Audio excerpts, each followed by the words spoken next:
그리스도를 그리스도인은 주를 따르는 자, 그리고 삶은 주님을 따르는 삶이다라는 제목으로 오늘을 나누고자 합니다.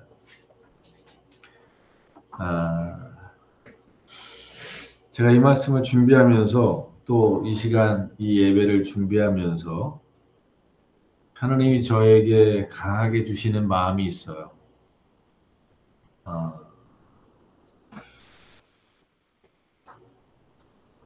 말씀 한 구절 좀 더 찾았으면 좋겠습니다.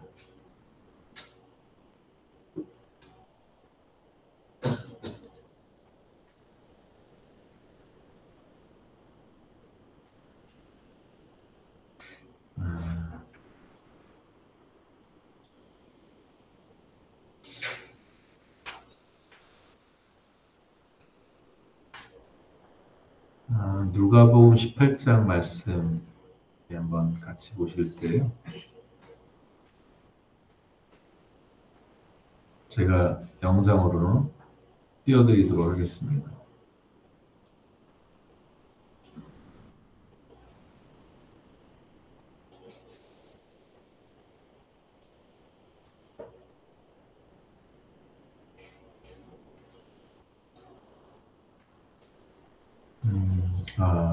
죄송합니다.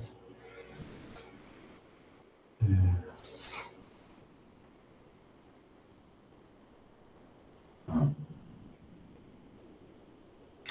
죄송합니다.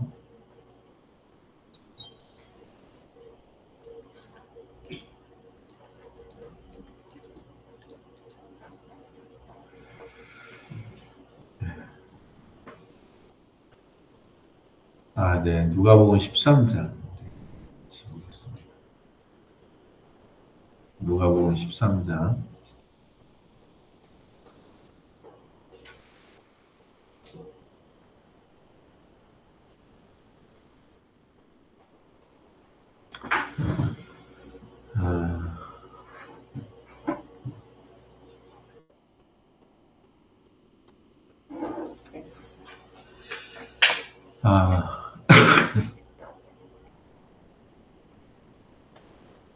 우리 한신교회가 그동안에 하나님 말씀 앞에 이렇게 세워져 가면서 너무나도 중요한 그런 신앙의 고백들이 있었습니다.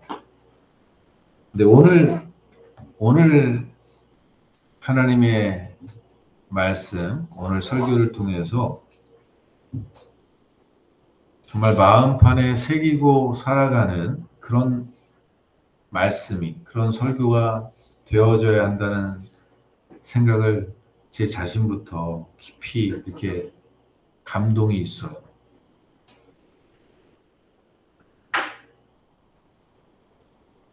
여러분 어떤 일을 하든지 여러분 그 결과에 대해서 무엇을 기대하고 가죠? 어떤 일을 할 때는 내가 기대하는 성과를 내기 위해서 일을 진행하지 않을까요? 자, 공부하는 사람이 있습니다. 열심히 공부합니다. 시험날 놀러 가요. 이런 사람이 있을까요? 시험 보는 날 시험을 안 쳐요. 열심히 공부하고. 이 있을 수 없는 일이잖아요. 100m 달리기를 열심히 했어요. 9초 5예요. 세계 신기록 가까이 8초대로 뛴다. 근데 그 시합 날에 안 나가면 무슨 소용이 있겠어요? 그런 선수는 없죠. 내가 지금 뭔가 열심히 하고 있다는 것은 무언가를 위해서 하는 거잖아요. 성경이 우리에게 말씀하시는 말씀은 뭐냐면 이런 거예요. 너희가 왜 신앙생활하지? 너 왜 예수 믿지? 너 왜 예배드리고 있지? 지금 뭐 하고 있느냐? 왜 이렇게 세상에서 마음껏 놀지? 세상에서 마음껏 살지? 왜 이 자리에 앉아있고 이렇게 하나님을 예배하기 위해서 내가 하고 싶은 것도 안 하고 내가 즐기고 싶은 것도 안 즐기고 왜 이렇게 사느냐? 뭔가 기대하는 게 있잖아요. 뭔가 바라는 게 있잖아요. 근데 성경은 우리에게 뭘 가르쳐 주냐면 영생이다 이렇게 가르쳐주는 거예요. 영생을 멀리 보니까 영생이지만요. 여러분 지금 당장 내일 내가 죽는다 생각해 보세요. 여러분 뭘 선택하겠습니까? 내일 죽어요. 스피노자처럼 사과나무를 심는다. 여러분 정말 사과나무를 심을 수 있을 것 같습니까? 네, 사과나무 심는 분 봤어요. 이제 죽음이 바로 눈 코앞에 있는데 사과나무를 심는 분을 봤어요. 여러분 사과나무를 심는 이유가 있을 거 아니에요. 네. 근데 자기의 죽음과 무관하게 내가 무언가를 이 땅에서 하고 간다는 그런 목적이 있는 거예요. 이 사람은요. 근데 만일 그런 의미마저 없이 내가 지금 내일 죽는다라고 얘기하면 아마 적어도 우리는 살려고 발버둥 치기보다는 내가 사랑하는 가족, 내가 사랑하는 사람들에게 내가 정말 하고 싶은 말을 하겠죠. 그렇지 않겠습니까?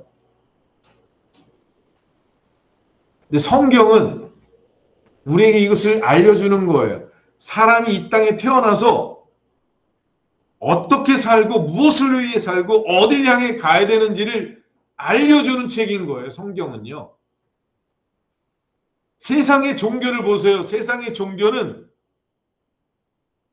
우리가 왜 이 땅에 태어났는지, 무엇을 위해 사는지, 어딜 향해 가야 되는지를 알려주지 않아요. 세상의 종교의 가장 큰 부분은 뭐냐면 이 땅을 사는 동안 행복하게, 착하게, 바르게, 정직하게, 그래서 평안하게 살다 가는 것. 이 일을 위해서 우리가 어떻게 하면 좀 이런 행복을 누리고 평안하게, 안전하게 살아갈 수 있을까? 그렇게 해서 고등 종교가 나왔는데 고등 종교의 비결은 해탈이에요.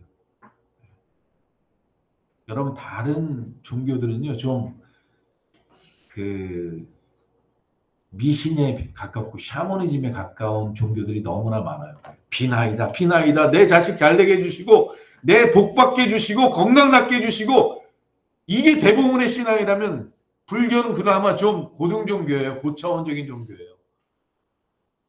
유교만 해도 내 조상께 잘 해야지 우리 자손이 잘 되고 묘를 잘 쓰고 털을 잘 잡아야지 이런 종교예요. 그나마 해탈해야지. 인생은 고해바다야. 고해야. 거기서 행복하려면 마음을 비워야 돼. 내려놔야 돼. 공적 시색, 색즉 시공이야. 보이는 거 다 허상이야. 그러니 거기에 연연하지 말고 그걸 초월하는 삶을 살려고 해야 돼. 그러기 위해서 삼천배 해봐. 묵상하고 명상해봐. 그럼 거기서 자유한 그런 것들을 경험하게 될 거야.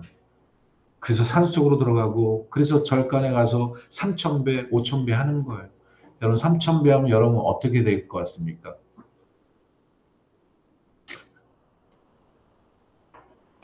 3,000배도 우리 못하겠지만요. 여러분 한 100배까지 하면요. 아유 힘들어. 막 이렇게 되지만요. 한 500배 정도 들어가면요. 무아지경에 들어갑니다. 그냥 몸이 자동적으로 그 형태를 취하는데 무아지경이에요. 아무것도 생각 안 하고 그 자리로 들어가서 계속 그걸 반복해요. 무아지경으로 들어가서 내 마음이 싹 비워지는 것들을 경험하게 되는 겁니다.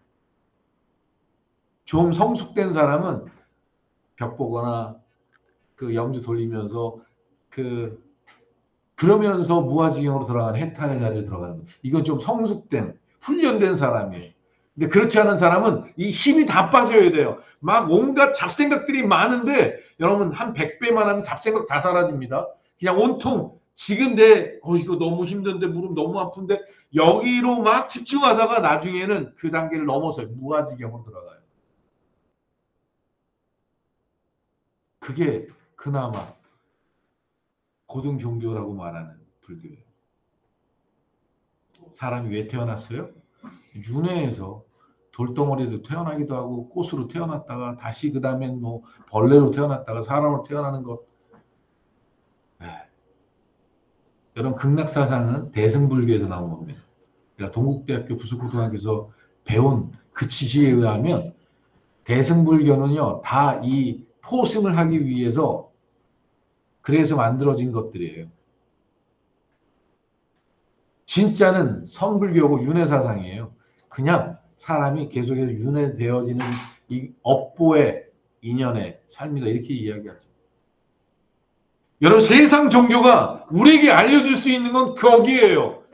가보지도 않고 경험하지도 못한 것들을 그냥 우리가 상상하고 추상하고 경험되어지는 것들, 체험되어지는 것들을 가지고 신앙생활하는 것이라면 여러분 기독교는 우리가 왜 이 땅에 태어나게 됐고 왜 존재하게 됐고 왜 지구는 존재하고 별은 존재하고 해와 달은 왜 있는지 중력은 왜 있는지 이 땅의 모든 것들이 왜 존재하는지를 알려주시는 책이 성경책이고 그 성경을 통해서 하나님이 이 땅을 어떻게 운행하시고 계시고 인간은 어떠한 존재로 창조되어서 어떻게 살아가고 어딜 향해 가는지를 역사를 통해서 이스라엘 역사를 통해서 그리고 예수 그리스도를 통해서 우리에게 증명하고 있어요.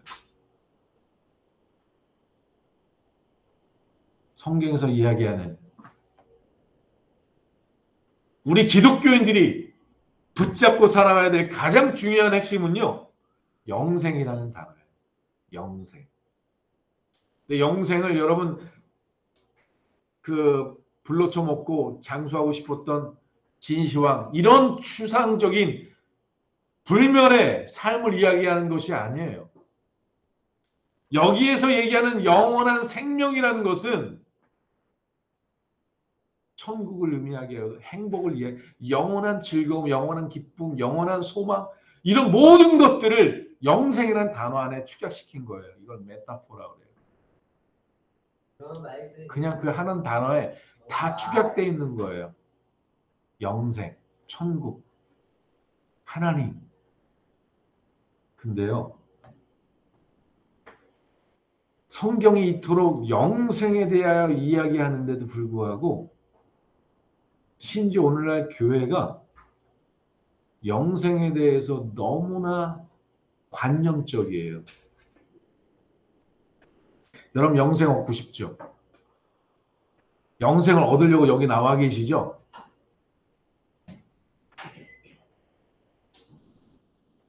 그러면 그 영생을 얻기 위해서 여러분 무엇을 하고 계시고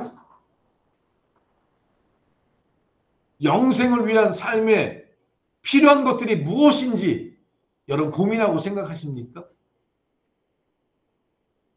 제가 죄송하지만 오늘날 교회를 향해서 비판하지 않을 수 없는 지점이 이런 부분이에요.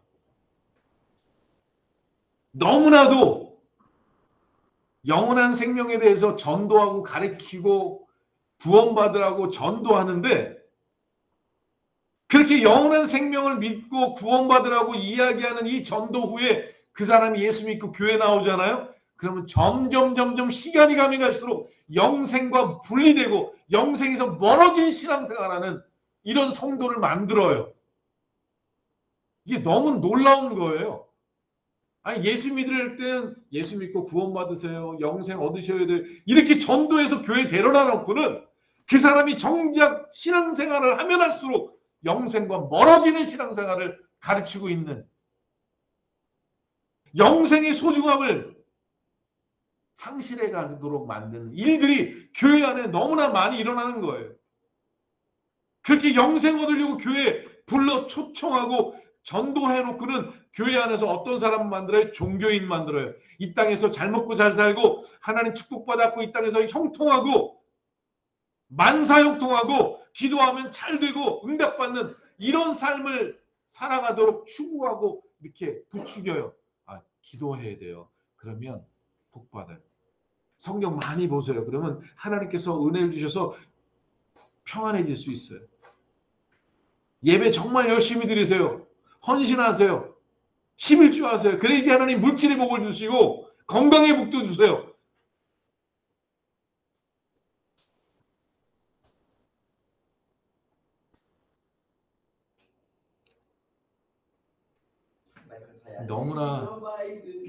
너무나도 속이 상하고 너무나도 마음이 아파요.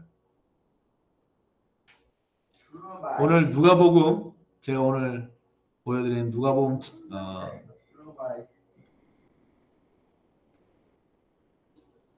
지금 영상으로 제가 띄워드렸는데 누가복음 13장 22절 말씀부터 한번 보겠습니다. 예수께서 각 성경을 띄워드릴 수 있나요? 됐어요. 제가 이거를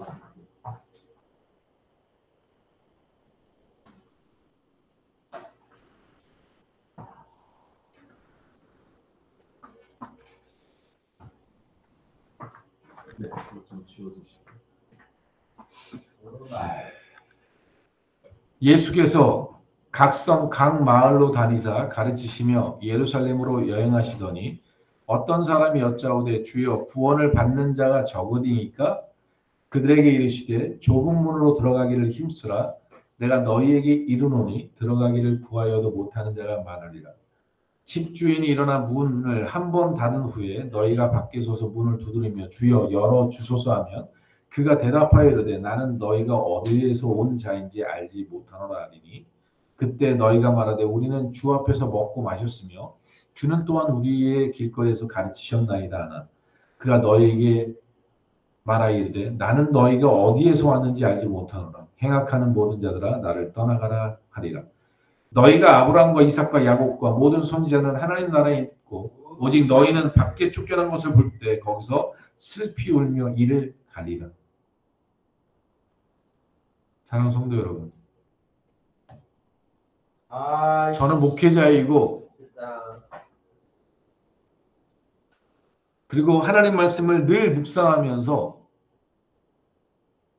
내 마음속 깊은 그 근원에 새겨져 있는 말씀들이 몇 가지가 있습니다. 그 중에 하나가 마태복음 7장이고 하나가 누가복음 13장입니다. 예수님께서 이렇게 말씀하십니다. 천하를 얻고 생명을 잃으면 무슨 유익이 있겠느냐? 여러분 너무나도 간단한 진리 아닙니까? 자, 제가 여러분에게 1,000억을 줄 테니까 당신 목숨을 내놔. 그럼 여러분 내놓겠습니까? 아니 1,000억을 얻으면 뭐예요? 목숨을 잃는데 이게 얼마나 어리석은 일입니까? 천하를 얻고 목숨을 잃는다? 바보 같은 짓이죠.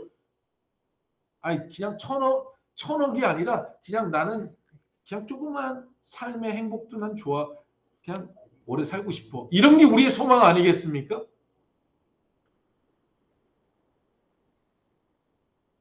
오늘 주님이 우리에게 말씀하시는 게 이거예요. 천하를 얻고도 생명을 잃으면 무슨 유익이 있느냐? 우리가 예수 그리스도를 믿고 우리가 성경을 읽고 신앙생활하는 가장 중요한 포인트는 뭐냐면요. 영생을 얻는 거예요. 영원한 생명을. 네, 여러분 이 말씀이 우리의 심령에 와닿지 않는 경우들이 굉장히 많아요. 목사님, 영생, 저는 지금 내 발등에 떨어져 있는 불이 더 급해요. 이런 생각이 우리의 마음을 너무나도 많이 지배하거든요. 그래서 여기서 필요한 게 믿음인 거예요. 일단 제가 그 믿음에 대한 이야기는 조금 이따 하고요. 여러분 우리가 궁극적으로 얘가 예수 믿는 이유는요. 우리가 예수 그리스도를 섬기고 신행생활하는 가장 궁극적인 목적은요. 영생을 얻기 위한 삶인 거예요. 만약 우리가 이 영생이라는 것에서 분리되거나 여기에 무관한 삶을 무관한 신앙생활을 한다면 차라리 안 하니만 못한 거예요. 오늘 보세요. 우리가 주님과 함께 성찬에 참여했는데요. 주님과 떡을 먹고 같이 먹고 그리고 주님이 우리를 가르치셨잖아요. 그런데 주님이 뭐라 그래요? 나 너를 모른다. 불법을 행위하는 자야 내게서 떠나가라.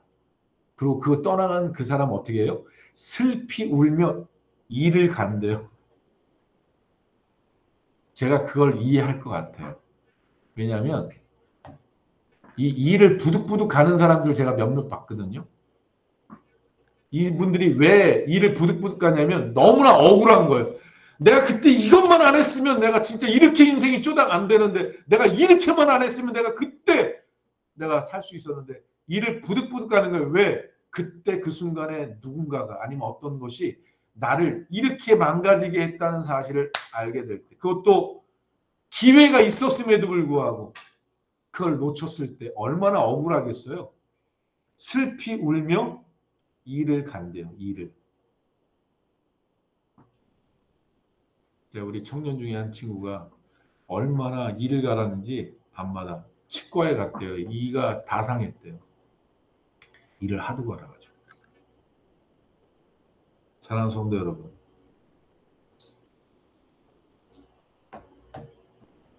우리가 너무나도 좋아하는 찬양이 있어요. 우리 유년주일학교부터 우리 여름성령학교 어린이 출신들 여기 계시죠? 네. 하나님이 세상을 이처럼 사랑하사 독생자를 주셨으니 누구든지 저를 믿으면 멸망하지 않고 영생을 얻으리로다. 요한복음 3장 16절. 이거 어렸을 때부터 암송하는 거예요. 하나님이 이 세상을, 우리를 이처럼 사랑하사, 어떻게 사랑하세요? 독생자, 자기 하나밖에 없는 아들을 죽여서 십자가에 매달아 죽임으로 우리를 구원하시는 이 사랑. 하나님이 우리를 이처럼 사랑하사 독생자를 주셨으니 이는 누구든지 그리스도를 믿는 자마다 멸망치 않고 영생을 얻게 하려 하심이라. 우리가 예수 그리스도를 믿는 것은 멸망치 않고 영생을 얻게 하기 위해서 하나님 우리를 위해 아들 죽이신 거예요. 여기서 한 가지 생각해 보세요. 영생이 얼마나 중요하고 천국이 얼마나 중요한지 하나님이 우리에게 그것을 주기 위해서요. 하나밖에 없는 독생자 예수를 죽이셨단 말이에요. 뭘 주려고요? 영생을 주려고요. 근데 예수 그리스도를 믿으면서도 영생에 관심이 없는 신앙생활을 한다. 불행한 거예요. 이게 왜 불행한지 이제부터 설명하겠습니다. 사랑하는 성도 여러분, 노아의 홍수 사건을 아시죠? 노아의 홍수 사건? 노아의 홍수 사건은 어떤 거죠? 세상이 너무나 타락했어요. 하나님의 백성들이 하나님을 부르고 하나님을 섬겨야 될 하나님의 백성들이 완전히 하나님을 떠나서 타락했어요. 왕조를 이루고 나라를 만들어가지고 하나님을 대적하고 살았어요. 그때 하나님이 노아라는 가정을 부르셔가지고 노아의 방주를 만들고, 야, 내가 이 세상을 다 심판할 거야. 근데 너는 내 앞에서 의로웠어. 그러니 내가 너의 가족 너 구원할게. 그래서 노아의 가족이 120년 동안 뭐하냐면 방주만 만들어요. 그런데 하나님이 심판할 때 나머지 사람들을 다 물로 심판합니다. 근데 물로 다 심판할 때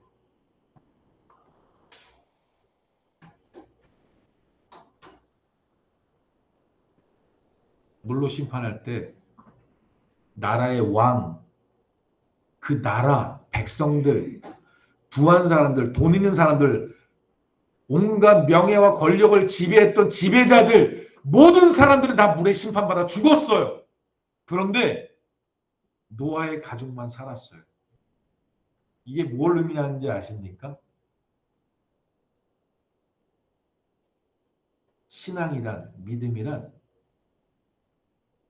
내 힘으로 살아가고 나를 위해 살아가고 내가 원하는 대로 살고 내 생각대로 살아가는 모든 사람들을 하나님이 심판하실 날이 오는 거예요.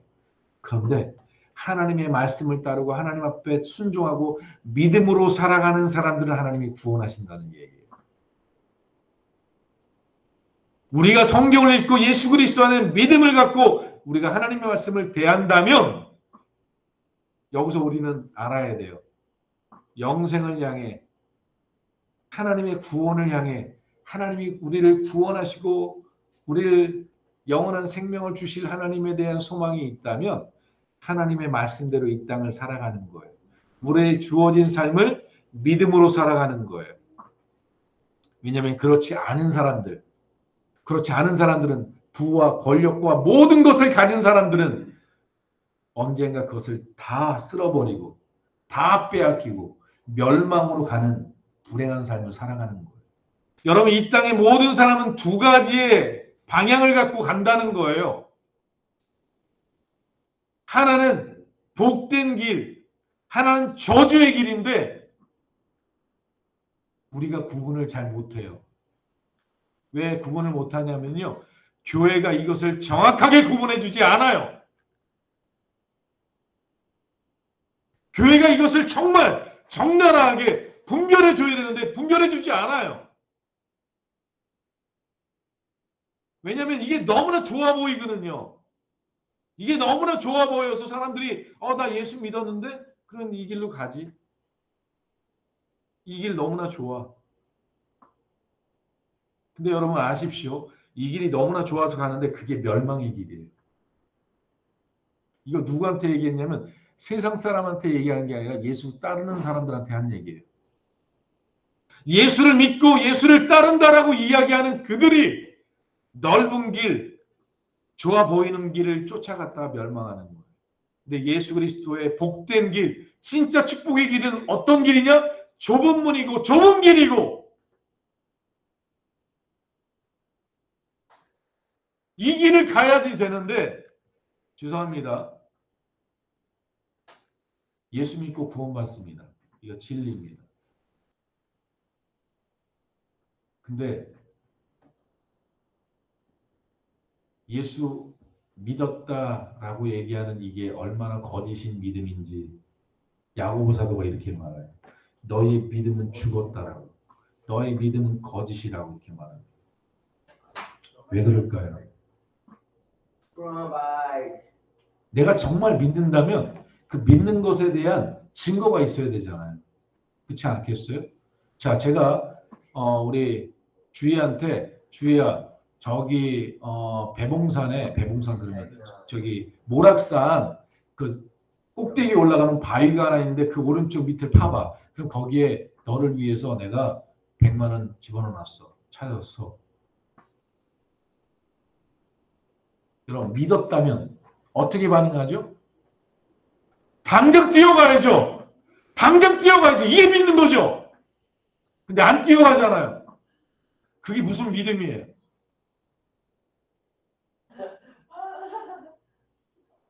저는 마지막 날에 이렇게 슬피 울며 이를 갈 사람들이 우리 교회 안에 너무나 많기 때문에 아픈 거예요. 내가 너를 도무지 모르니 불법을 행한 자야 내가 떠나가라. 이렇게 할 사람들이 너무나 오늘날 이 시대에 교회에 많은 거예요.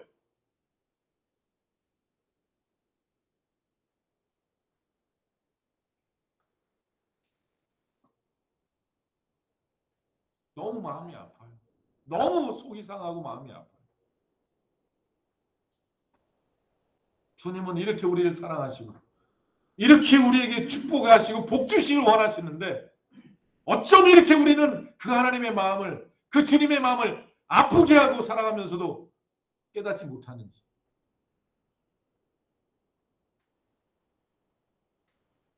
여러분 예수 믿고 구원받는다 이 말을 가지고요. 당신 예수 믿었어요? 그럼 구원받았어요. 당신은. 이제 영생은 당신의 것이에요.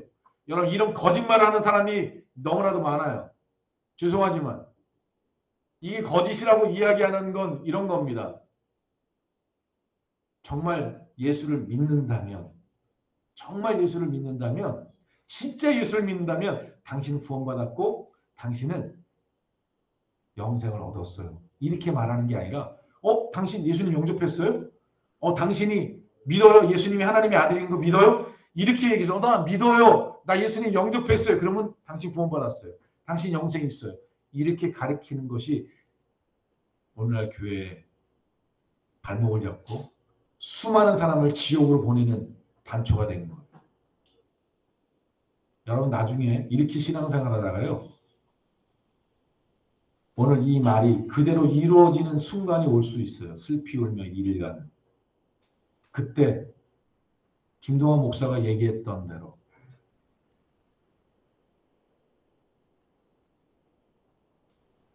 정확하게 이야기할게요.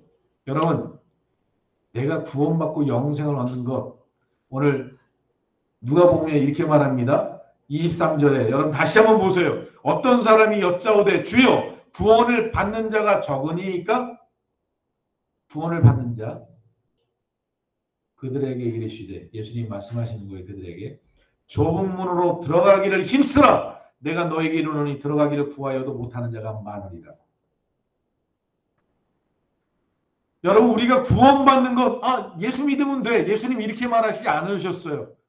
자, 다시 한번 재구성해 볼까요? 만약에 우리 식으로 얘기하면 어떤 사람이 여짜오되 주여 구원을 받는 자가 적으니까 그들에게 이르시되 나를 믿어라. 그러면 들어가. 나를 영접해라. 그러면 들어간다. 이렇게 쓰시면 우리가 지금 믿고 있는 말씀들이 다 맞을 수 있어요. 그런데 여기서 그렇게 말하지 않았어요. 좁은 문으로 들어가기를 힘쓰라. 내가 너희에게 이르노니 들어가기를 구하여도 못하는 자가 많으리라. 그 못 들어간 사람들이 나중에 어떻게 돼요? 슬피 울며 이를 갈리라. 구원 받으려고 교회 나왔어요. 영생을 얻으려고 예수 믿었어요. 근데 못 들어가요. 왜냐하면 예수를 진짜 믿지 않았으니까.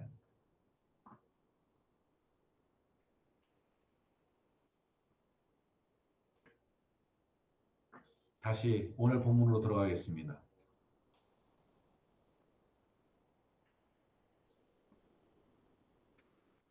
23절에 이렇게 말하죠. 무리에게 이르시되 아무든지 나를 따라오려거든 자기를 부인하고 날마다 제 십자가를 지고 나를 따를 것이요.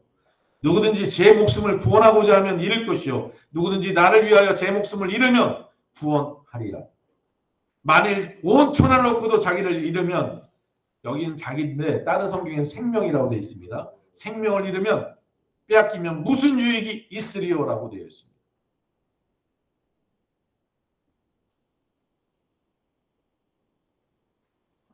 여러분 구원은 어딜 가야 된다고요? 좁은 문으로 들어가야 된다 이렇게 말했어요. 네, 여러분 오늘 말씀은 너무나도 중요하기 때문에 여러분 시간을 떠나서 들으시길 바랍니다. 하나님께서 우리에게 말씀하신다는 사실을 믿으시기 바랍니다.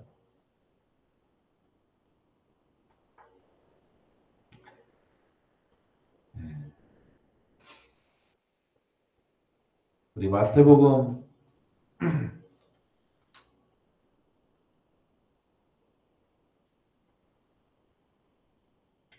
7장 말씀인데 같이 한번 보겠습니다.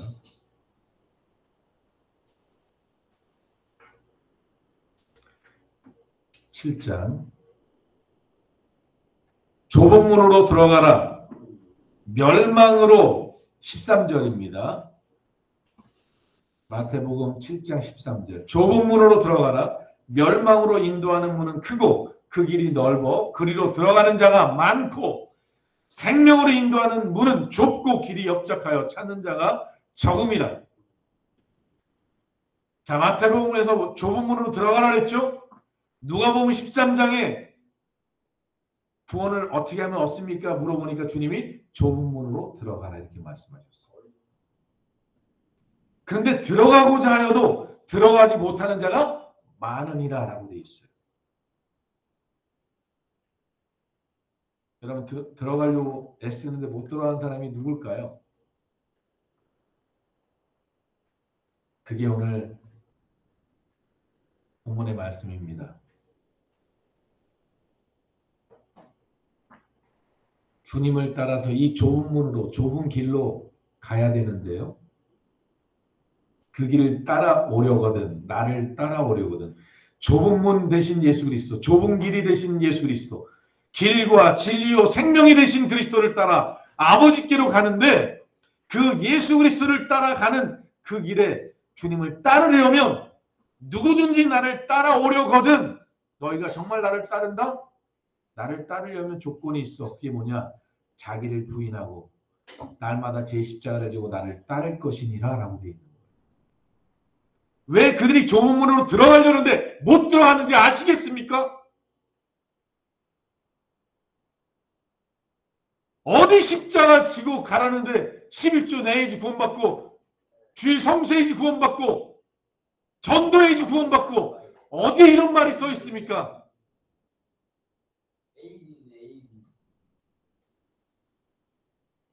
여러분 교회가 선포해야 될 것은 이 생명의 길이 되시고 문이 되신 그리스도를 쫓아 그리스도를 통해서 이 좁은 길을 가야 되는 거예요.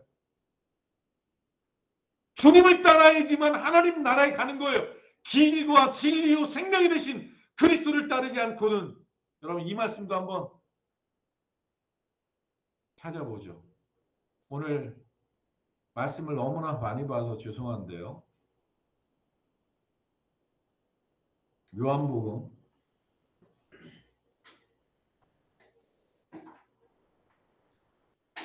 14장입니다.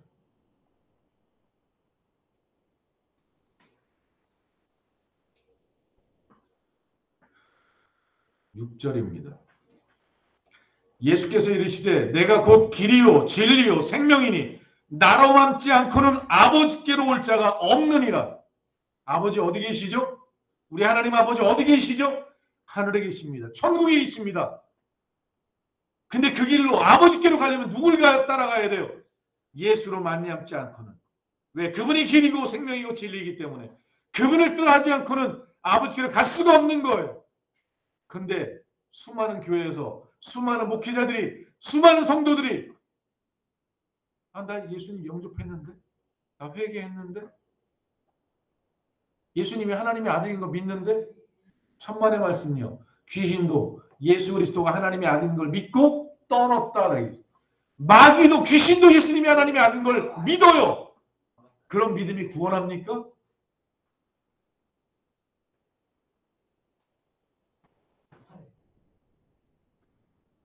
여러분 정신 차려야 합니다. 후회 없는 인생 삶을 살아야 합니다. 예수 그리스도가 길이기 때문에 문이기 때문에 그 문을 따라 가야 되는데 그 문으로 따라가라고 가르쳐주는 그 길로 가려면 어떻게 살아야 되는지를 가르쳐주지 않아요.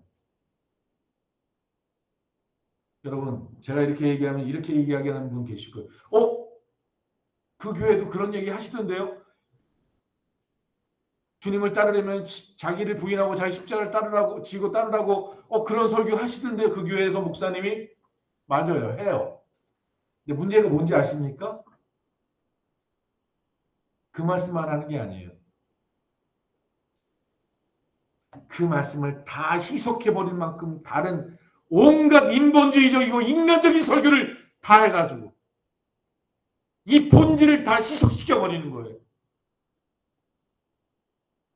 내가 얼마나 나를 부인하고 내게 주어진 십자가를 지고 따라가느냐에 대한 이 신앙의 본질은 자꾸만 예배드리고 말씀 들으면 들을수록 뭐예요? 희석돼 사라져요. 그리고 뭐만 남죠? 예수 믿으면 당신은 하나님의 사랑을 받은 자예요. 옆에 사람 보세요. 당신은 하나님의 자녀의 형상이에요. 당신은 구원받은 백성이에요. 왜냐하면 당신 예배드리잖아요. 이 자리에 나올 수 있는 사람은 하나님께서 부르신 사람밖에 없어요. 여기 나왔으니 하나님 당신을 부르셨고 당신을 사랑해요. 이렇게 다 우리를 신앙의 본질을 희석시켜가지고 종교인을 만들어가는 거예요.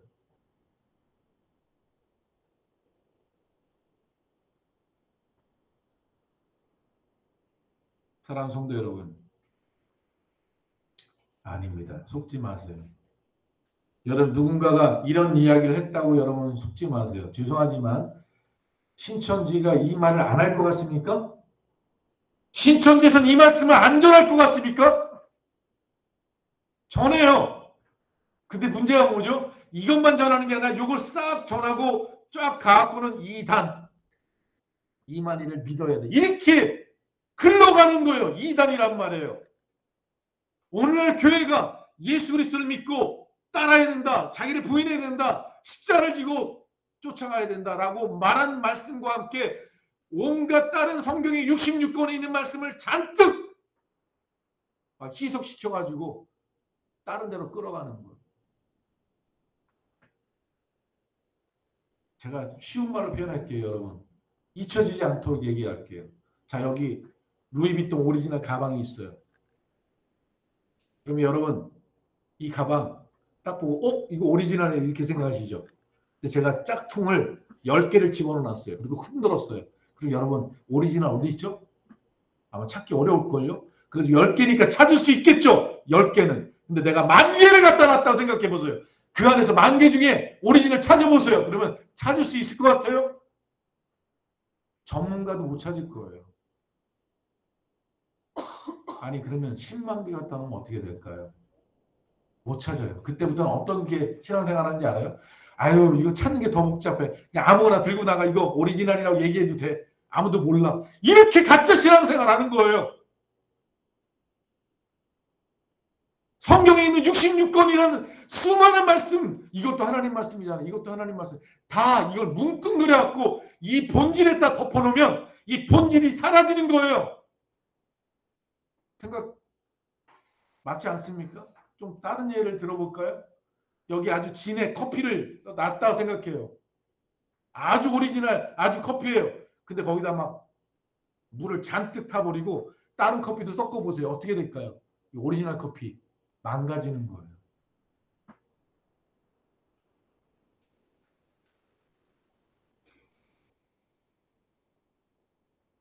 저는 오늘 이 설교하고 더 설교 안 하고 싶은 마음이 들 정도예요. 진짜 여러분 이 말씀만 우리가 붙잡고 살아도 구원 넉넉히 받습니다. 여러분 내가 예수를 믿는다는 건 뭐냐면 내가 예수를 사랑한다는 건 뭐냐면 그 말씀을 쫓아 살아가는 거예요. 그분을 쫓아가는 거예요. 그분과 함께하는 거예요. 그분께 물어보는 거예요. 내 생각, 내 경험으로 사는 게 아니라 그분의 생각, 그분의 말씀을 믿기 때문에 내 생각을 버리고 나를 부인하는 삶을 살아가는 거예요. 내가 볼 때는 너무나도 좋아도 판단할 때 내가 이것을 다 내려놓고 주님의 말씀이라면 내가 언제든지 주님 말씀에 순종하겠습니다. 주님이 언제든지 내게 말씀하시면 나는 그분 말씀대로 따라가겠습니다. 이게 준비된 사람인 거예요. 예수님이 이렇게 기도하세요.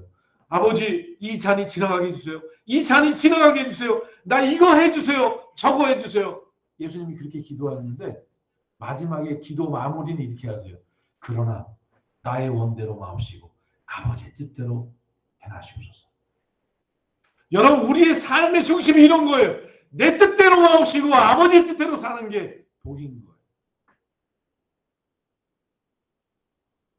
거예요. 제가 이제 두 번째 단계 얘기를 드릴게요. 여러분 우리가 나를 부인하고 주님을 따르는 게 억울하실 것 같죠? 내가 보이는 넓은 길 놔두고 좁은 길을 가니까 힘드니까 여러분 괴롭겠죠. 손해인 것 같죠? 이런 제가 지금부터 얘기하는 걸 잘 들으세요. 예수 그리스도를 믿고 그 좁은 길을 따라가는 사람들에게는 진짜 놀라운 축복이 있어요. 그 시편 23편에 이렇게 되어 있어요. 주님을 따르는 사람은 주님께서 그를 푸른 초장으로 인도하세요. 쉴 만한 물가로 인도하세요. 원수의 목전에서 상을 베풀어 주세요. 그 잔이 기름의 잔이 넘치게 하세요. 이게 주님을 따르는 삶에 하나님이 주시는 축복이라고요. 왜 이걸 못 누리면서 왜 주님 따라봤자 쓴맛밖에 없어. 주님을 따라봤자 별거 없어. 주님을 따라봤자 지치는 일밖에 없어. 왜 이런 이야기를 하느냐? 주님이 시키는 대로 따라가지 않잖아요. 자기를 부인하지 않잖아요. 자기의 생각을 버리지 않잖아요. 그러면서 주님을 따르는데 얼마나 힘들겠어요. 그럼 개 한번 끌어보셨습니까? 개가 주인 따라서 하면 얼마나 좋아요. 신나게. 개가 충충충충 따라오면 얼마나 개도 행복하고 주인도 행복합니까? 근데 이 개가 안 가려고 그래요. 그럼 끌어당겨요. 얼마나 목이 아프고 얼마나 힘들겠어요. 우리가 그렇게 하고 있다고요. 주님이 가자는데 안 가려고 떼쓰고 있으니까 목이 땡기고 아프고 힘든 거예요. 기쁨을 맛보지 못하는 거예요. 우리 신앙생활을 이렇게 하고 있는 거예요. 나를 부인하고 십자가를 지고 주님 한번 따라보세요. 힘들어요. 따라보세요. 그럼 놀라운 일이 벌어져요. 신기하게 이상하다. 내 생각 다 버리고 내 생각엔 이게 망하는 것 같은데 내가 볼 땐 이게 너무나 힘든 길인데, 이거 너무나도 지겨운 일인데, 너무나도 안 좋아 보이는데, 이게 더 넓고 더 좋아 보이는데, 근데 놀랍죠. 이 길로 가면 쉽게 가요. 근데 그 마지막이 이상하게 틀어져요. 그 결국이 망하는 거예요. 그 끝이 절망이에요. 근데 이쪽은 절망 갖고 불안하고 이거 안 좋아 보이는데 가면 갈수록 기쁘고 가면 갈수록 자유롭고 가면 갈수록 행복한 길이 이 주님을 따르는 길이란 말이에요. 이걸 경험하지 못하니까 자꾸만 넓은 길 잊어버리고, 아니 좁은 길 잃어버리고 넓은 길, 그 길이 행복한 것 같은데 자꾸만 그것만 애굽의 삶만 추구하고 있는 거예요. 사랑하는 성도 여러분, 주님을 따르는 이 좁은 길을 가고 자기를 부인하고 십자가를 지고 따르는 길이 여러분 불행일 것 같지만, 자기를 부인하니까 난 이제 내 행복은 없는 거야. 내 자아는 없는 거야. 이제 나는 없는 거야. 그럼 나는 뭐야 이거. 내 생명은 내 삶.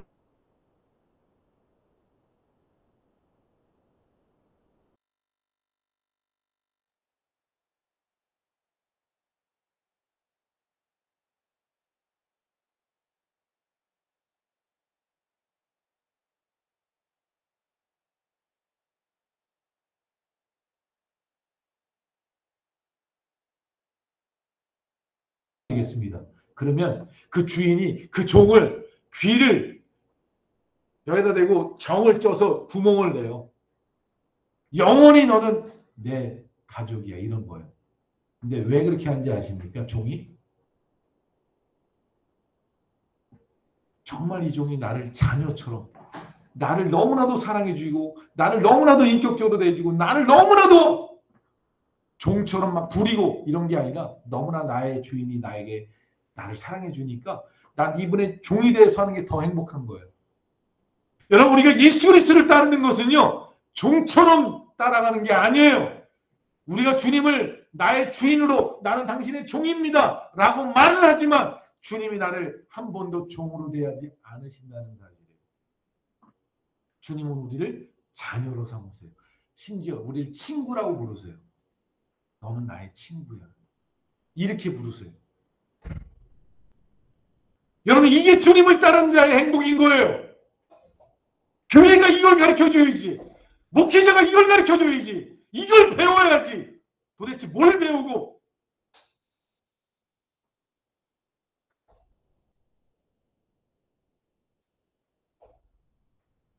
여러분 이것을 더 디테일하게 얘기할게요. 바울이 이렇게 얘기합니다. 예수 그리스도 안에 있는 자에게는 결코 정죄함이 없대요. 그리고 모든 죄짐에서 자유하고 해방된대요. 하나님이 해방시켜준대요. 내가 예수를 믿고 그분을 따라가는 삶을 살면 그분 안에서 우리가 쉼을 얻고 자유하고 해방하게 된대요. 예수님이 마태복음에도 그렇게 말씀하셨잖아요. 수고하고 무거운 짐진 자들아 다 내게로 오라. 내가 너희를 쉬게 하리라 이렇게 말씀하셨어요. 근데 어떻게 쉬느냐? 내 멍에를 메고 내게 배우라. 주님이 주시는 멍에를 뒤집어 쓰고 그분께 따라가는 거예요. 그러면 놀랍게도 뭘 얻느냐?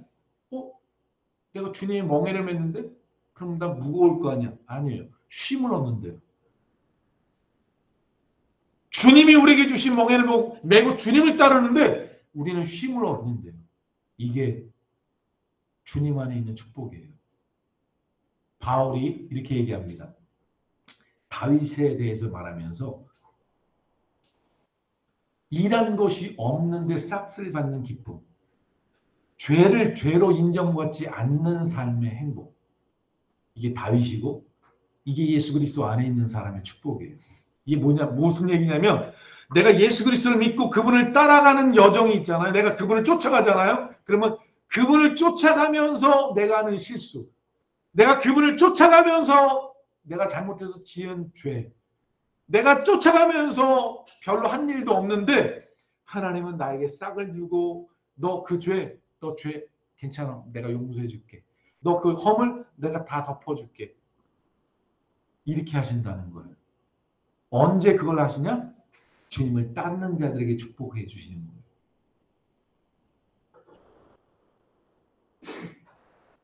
자, 우리가 시련을 주님을 따라가면서 시련을 받잖아요. 어려움도 있잖아요. 왜냐하면 주님이 우리를 때로는 사망의 음침한 골 쪽으로 인도하시기도 하니까. 여러분, 우리가 사망의 음침한 골짜기를 가면서 우리의 자아, 우리의 정욕, 우리의 욕심들이 다 드러날 거 아니에요. 그러다 보면 얼마나 힘들어요. 근데 주님이 그 여정 속에 일어나는 모든 우리의 잘못들을 주님이 다 덮어주신대요. 다 받아주신대요. 내가 주님을 따르면서 넘어지고 실수하고 죄짓고 범죄한 이 모든 것들을 주님이 다 용서해 주시고 그거 죄 그래 내가 인정해 줄게. 너 그 실수 내가 다 인정해 줄게 하신다는 거예요. 그 이 중에 첫 번째는 이겁니다. 그 이 중에 첫 번째는 이거예요. 만일 이 사람이 주님을 따르지 않았으면 이 고난을 당할까요? 주님을 따르지 않았으면 이런 고통 안 당해도 되는 거예요. 근데 내가 주님을 따르기 때문에 당하는 어려움들인 거예요. 그러니 그때 주님이 다 덮어주시는 거예요. 그래, 너 따라오는데 얼마나 힘드냐. 저 세상에 나를 안 따르는 수많은 사람들 자기가 하고 싶은 대로 자기 정욕대로 자기 마음대로 살아가는 사람들인데 그래도 너는 나를 따르려고 이 고난을 지나는구나. 그래서요. 주님을 따르는 자에게 은총은 뭐냐면 주님이 나를 따라오는 자들이 실수하고 넘어지고 연약하고 죄 짓는 모든 것들을 주님이 다 용서해 주세요. 다 덮어주세요. 광야에서 나오죠. 40년 동안 근데 얼마나 잘못해요? 근데 주님이 기다려 주시잖아요. 40년 동안 그들을 붙들어 주시잖아요. 함께 주시잖아요. 어떻게 하시죠?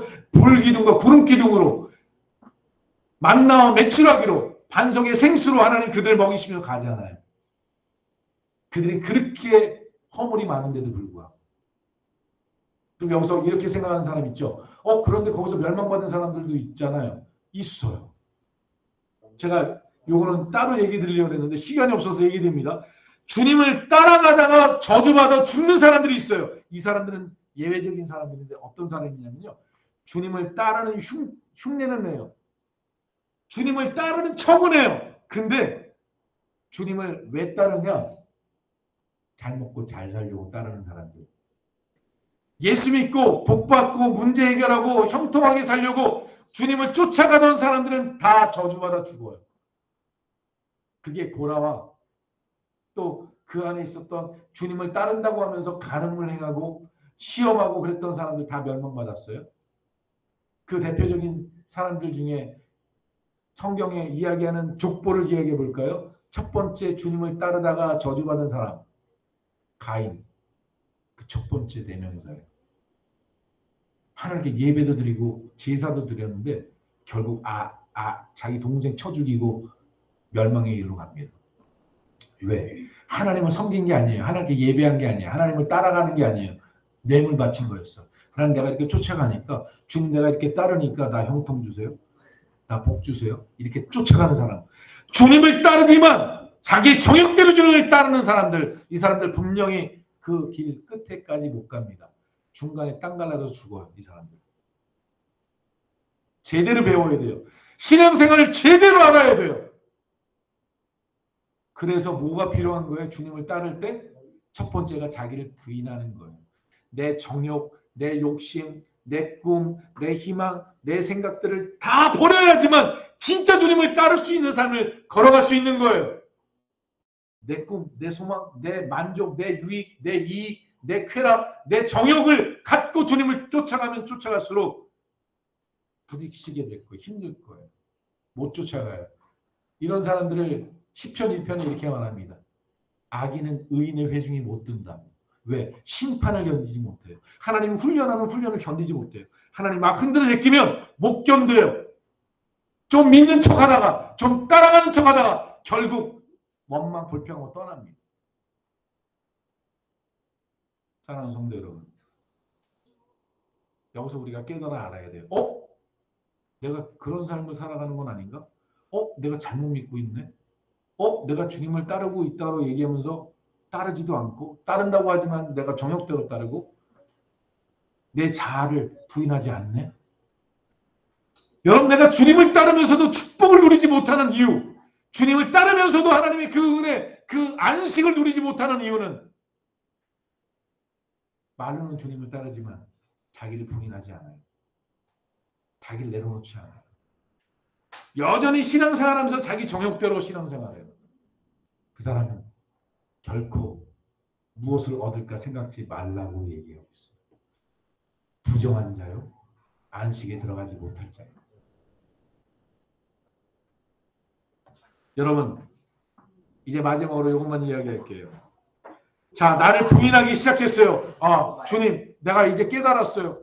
나를 부인하는 삶을 살아가는 걸 배우길 원합니다. 이런 배우는 훈련해야 돼요. 나를 부인하는 거. 여러분, 나를 부인하는 가장 중요한 포인트가 뭔지 아세요? 예전에는 내가 뭐 하나 딱 보고 이거 좋은데 그러면 막 뛰어갔어요. 내가 이렇게 하면 잘 될 것 같은데 막 했어요. 근데 나를 부인하는 훈련을 하는 건 이런 거예요. 딱 좋아요. 막 예전 같으면 두 번 생각 안 하고 달려가. 와 이거 좋다. 그러고 뛰어가요. 근데 자기를 부인하는 삶을 살아가기 시작하는 사람은 딱 뛰어가려다가 주님 가도 될까요? 물어보게 돼 있어요. 예전 같으면 이거 이렇게 하면 되겠네. 그리고 딱 이렇게 할 텐데 주님을 자기를 부인하는 삶을 살아가는 사람은 딱 이렇게 하려다가 잠깐만 주님 내가 이렇게 할까요? 생각하는 거예요. 예전 같으면 화나는 대로 말을 확 했어요. 근데 내가 나를 부인하는 삶을 사는 사람은 딱 말을 하려다가 주님 내가 이 말을 하는 게 맞을까요? 안 할까요? 여러분 자기를 주님 앞에 물어보는 삶을 살아가는 사람. 주님 내가 이렇게 나는 진짜 하고 싶은데 이거 해야 될까요? 말아야 될까요? 물어보는 사람.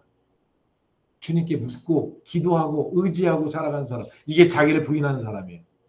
자기를 부인하지 않는 사람은 하루 종일 살아도 다 자기 생각대로 살아요. 자기 마음대로 살아요. 그러면서 주일날 주님 사랑해요 이렇게 얘기하는 건 주님이 역겨워하는 사람이에요. 이사야 1장에 그렇게 써 있어요. 내가 너의 재물, 너의 기름 나 역겹다. 마당만 받는 자야 떠나라 이렇게 말하거든요. 여러분 정말 우리가 나를 부인하는 삶을 시작해야 돼요. 그 다음에 나를 부인하는 삶을 살았다면 그 다음은 뭐 하는지 아십니까? 주님이 내게 허락하신 십자가를 지고 따라가는 거예요. 주님 내게 허락하신 십자가는 뭐냐? 내가 매일매일 만나는 삶 속에 일어나는 일들이에요. 내가 이렇게 했는데 이런 일들이 벌어져요. 이렇게 했는데 이런 사람이 와요. 이런 환경과 조건이 와요. 그래서 내가 이 일들을 최선을 다해 진실하게 성실하게 풀어나가요. 근데 그렇게 풀어나가는데도 불구하고 일이 꼬이고 안 되어지고 문제가 터지고 괴로워요. 그때 도대체 하나님 어디 계신 거야? 나를 사랑한다는 도대체 뭐 하시는 거야?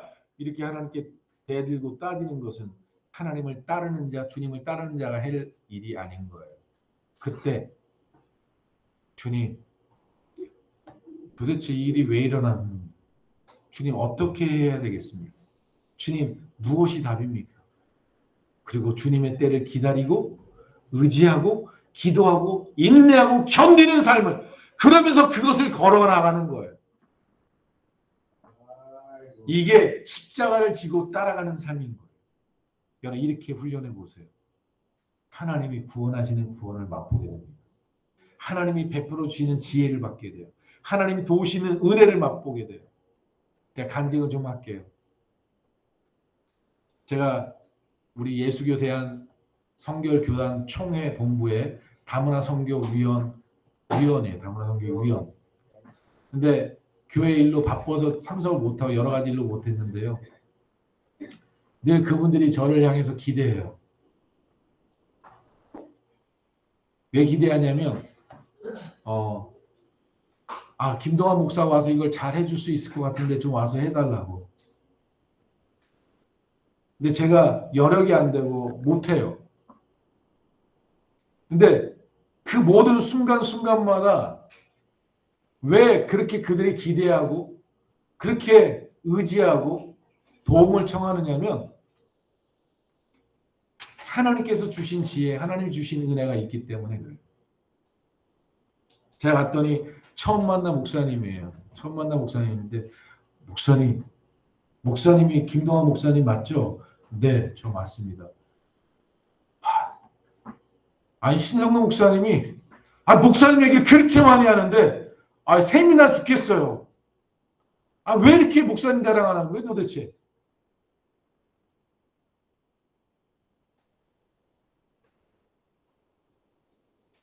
여러분, 그 신상도 목사님 저를 왜 자랑하는지 아십니까? 이 사람 똑똑해. 실력이 뛰어나. 아니에요. 이렇게 얘기하시대요.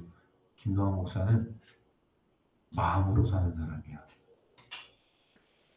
머리로 사는 사람이 아니라 가슴으로 사는 사람이라.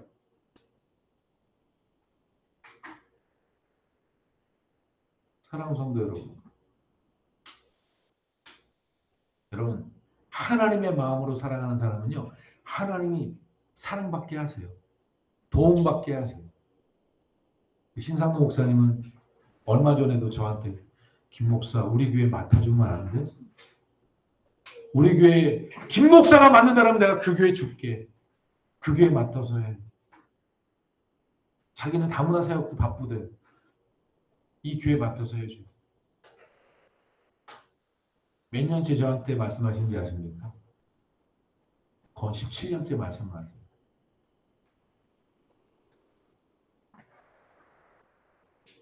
우리가 하나님의 마음을 쫓아서 하나님의 인도하심을 따라 사람을 만나고 그 마음, 주님의 마음으로 말하고 주님의 생각으로 말하고 주님의 뜻대로 걸어가면요. 하나님이 은혜 베풀어 주세요. 도와주세요. 지혜를 주세요. 이번에 우리 다문화 선교위원회 사무총장이 새로 들어오셨거든요.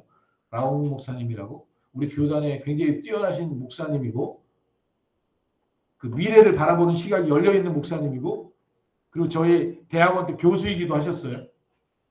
그분이 사무총장으로 오셨어요.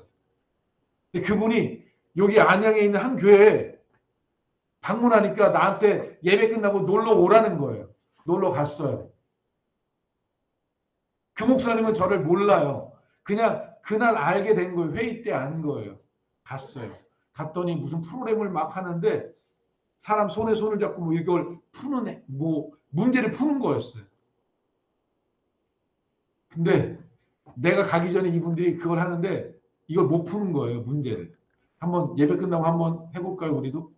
아마 되게 웃긴 현상이 벌어질 건데 그분들이 아무래도 풀 수가 없는 문제인 거예요. 근데 제가 갑자기 저기 김 목사도 이리 오세요. 그래갖고 딱 들어갔어요. 그래서 손에 손을 잡고 이렇게 하는데 이걸 어떻게 풀 수 있을까? 이렇게 엇갈려 손을 잡고 둥그렇게 있는데 이걸 자꾸 푸는데 이걸 어떻게 풀어야 될까? 어떻게 풀면 이렇게 될까? 근데 하나님이 지혜를 그냥 갑자기 마음에 어떤 생각을 주세요. 그래서 이렇게 하면 될 것 같은데 그래갖고 저기 목사님 한번 손 드세요. 그리고 한번 이쪽으로 빠져나가 보세요.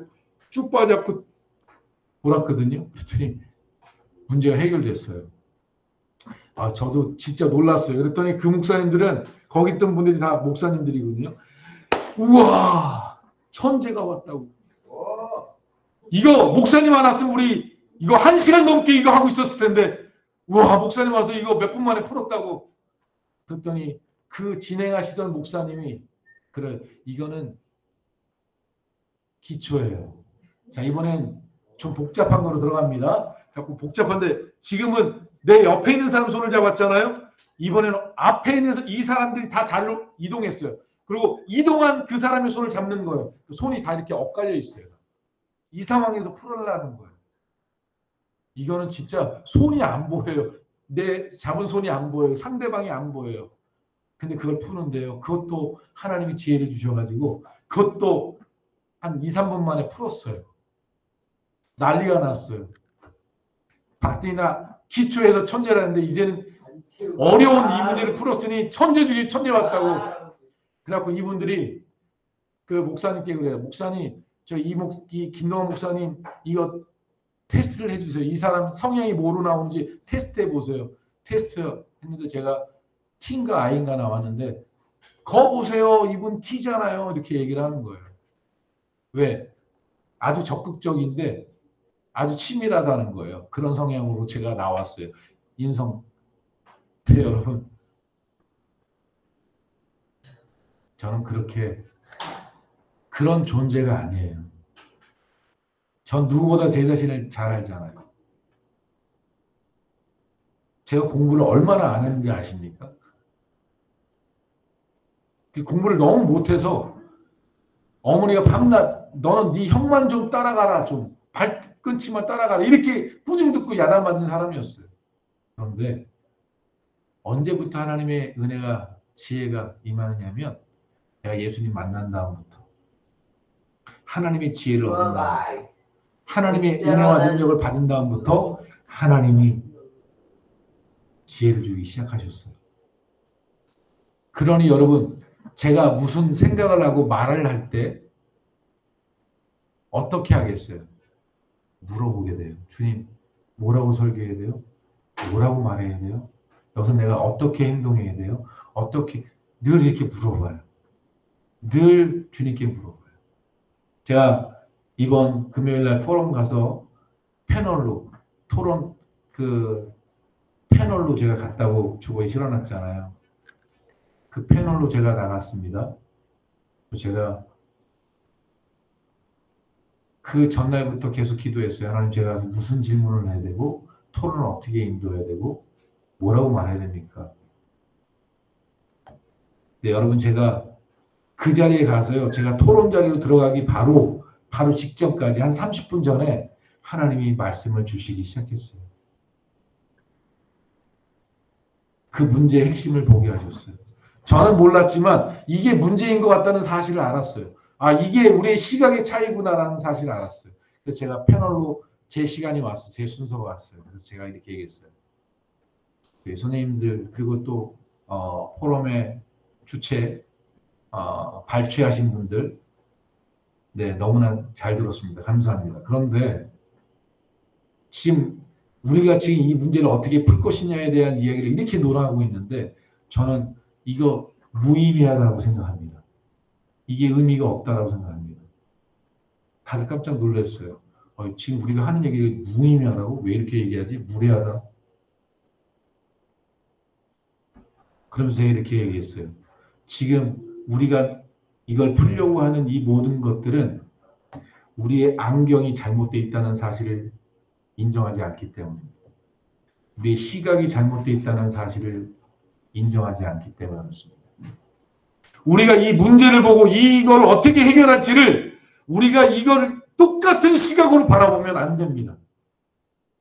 이 시각을 바꿔야 합니다.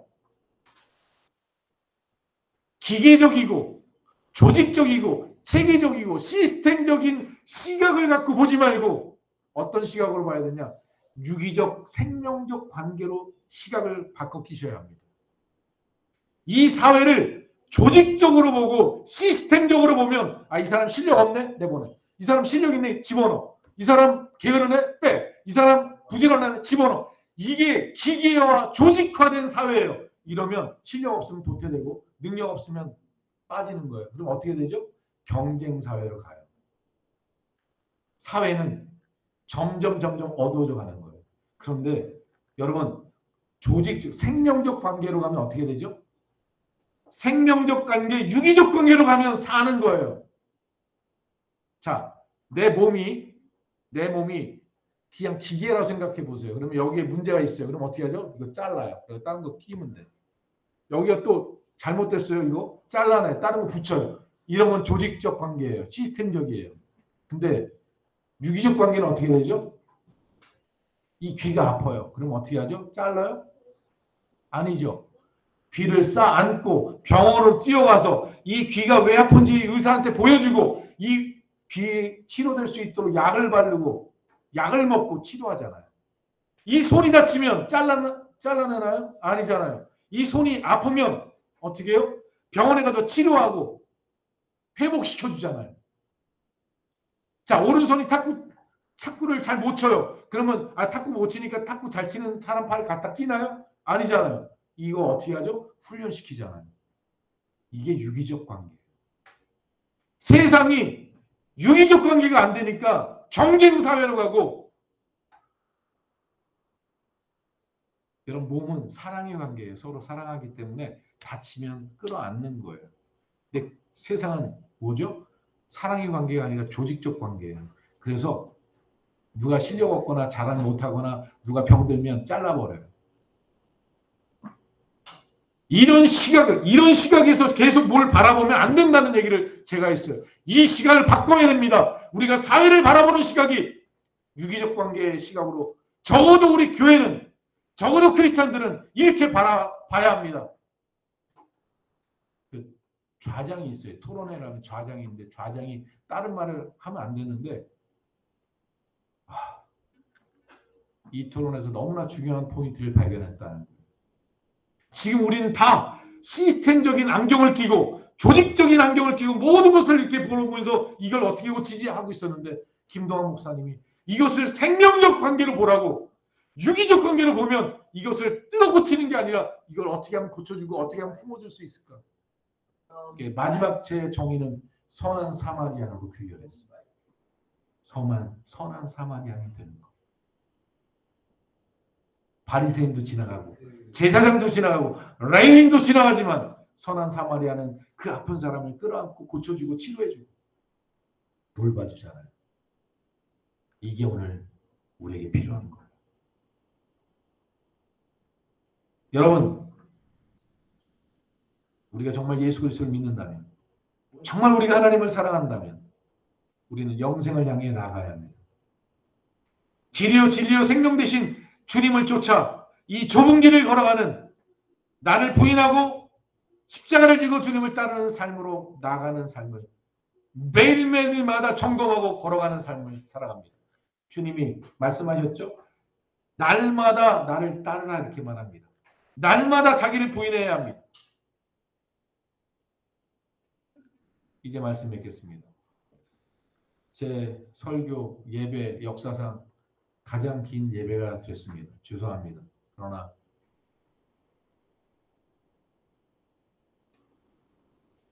이 설교보다 더 중요한 설교는 전 없다고 생각합니다.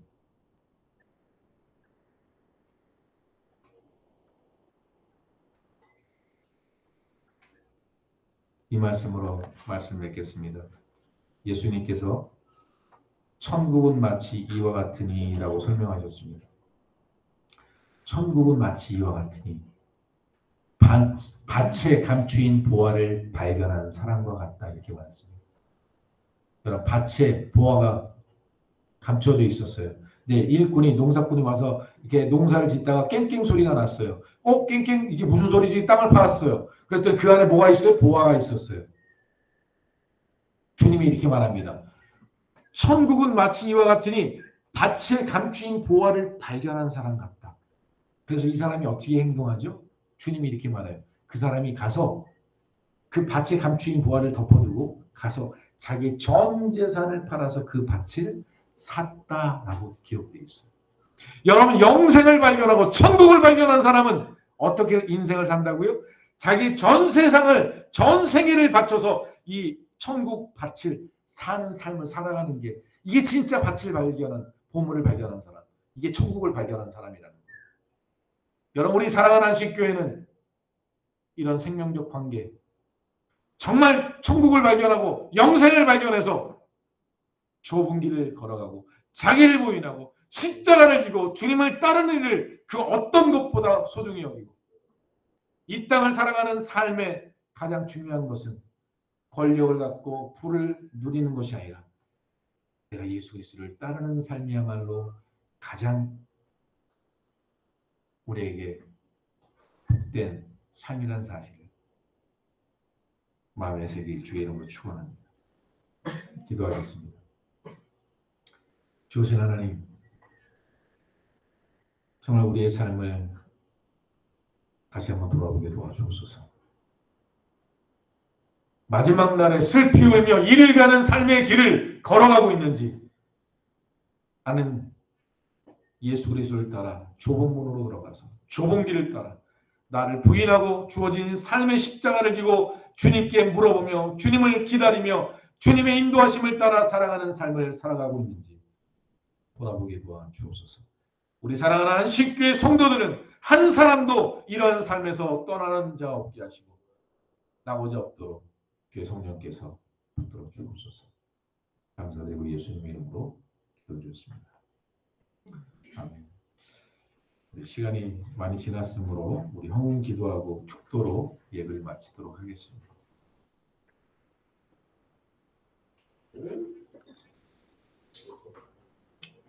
헌금 주머니에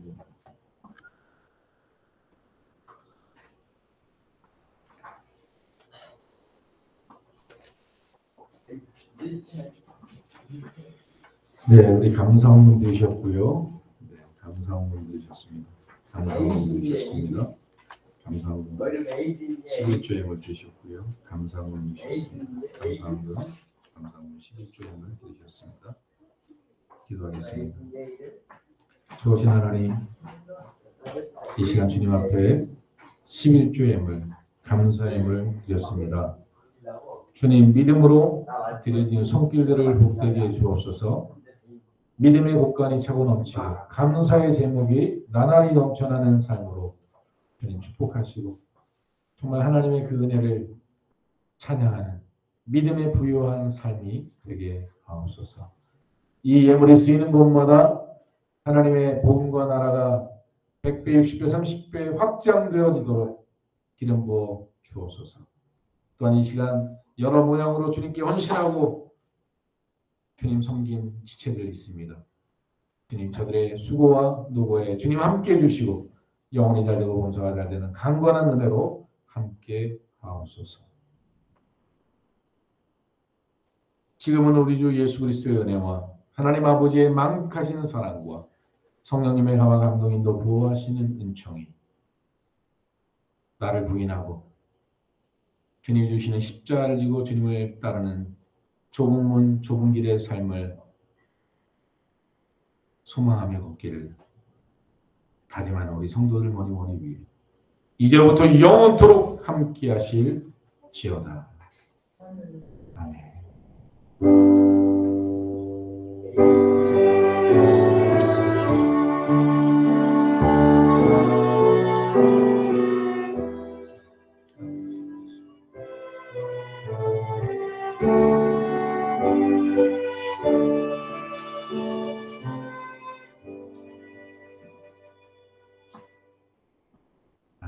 우리 하나님께 영광의 박수를 주시겠습니다.